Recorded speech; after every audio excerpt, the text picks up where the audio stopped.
वास्तविक खजाना। एक किसान था, उसका नाम दीनू था। उसके एक बेटा और एक बेटी थी। उसके पास बहुत से खेत थे, लेकिन वह बड़ा ही आलसी था। वह कभी मन लगाकर खेती बाड़ी नहीं करता था। वह परिश्रमी से दूर भागता था। इसी कारण उसके खेतों में भरपूर अन्न पैदा नहीं होता था।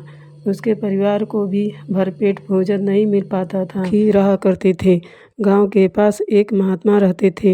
वे लोगों का दुख दर्द सुनते और उन्हें दूर करने का उपाय समझाते थे। समय समय पर गरीबों की सहायता भी करते थे। दीनू भी अपने दुख दूर करने के लिए महात्मा जी के पास गया। उस समय महात्मा जी अपने आश्रम में फावड़े से खेत की खुदाई कर रहे थे। वे पसीने से तर थे। किसान खड़ा होकर उन्हें देखता रहा। उनका ध्यान किसान पर नहीं गया।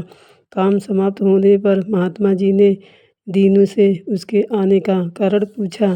दीनू बोला, महाराज, आप सबकी इच्छा पूरी कर देते हैं। मैं एक गरीब किसान हूँ। खेती बाड़ी सब कुछ है, लेकिन हमेशा कमी बनी रहती है। इससे पूरा परिवार दुखी है। आज मेरे पास खाने के लिए अन्न नहीं है। आप मुझे धन्यवान बना दे। महात्मा बोले, बेटा, तुम्हारे पास खेती बाड़ी है, तुम्हारे पास तो खजाना है, फिर भी तुम दुखी हो, यह आश्चर्य की बात है। किसान ने कहा, मेरे पास खजाना है, वह कहाँ है? आप मेरे घर चलकर बताइए, मैं आपका जीवन भर एहसान मानूंगा। महात्मा जी ने प्यार से किसान के सिर पर हाथ फेरा और बोले, दीनू, खजाना तो तुम्हारे पास ही है, उसे सभी मेरी तरह ही देख रहे हैं। दीनू परेशान हो उठा। वह खजाना पाने को उत्सुक था।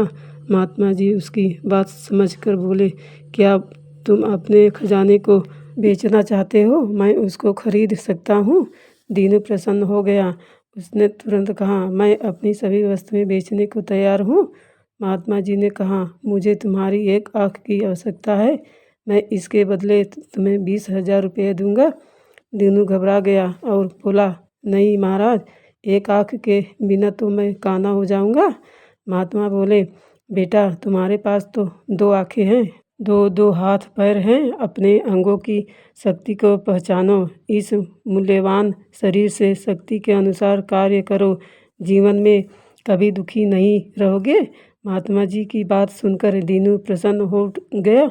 वह उनके चरणों में सिर झुकाकर बोला, महाराज, जैसा सुना था आपको वैसा ही पाया। आपने मुझे मेरा वास्तविक खजाना बता दिया।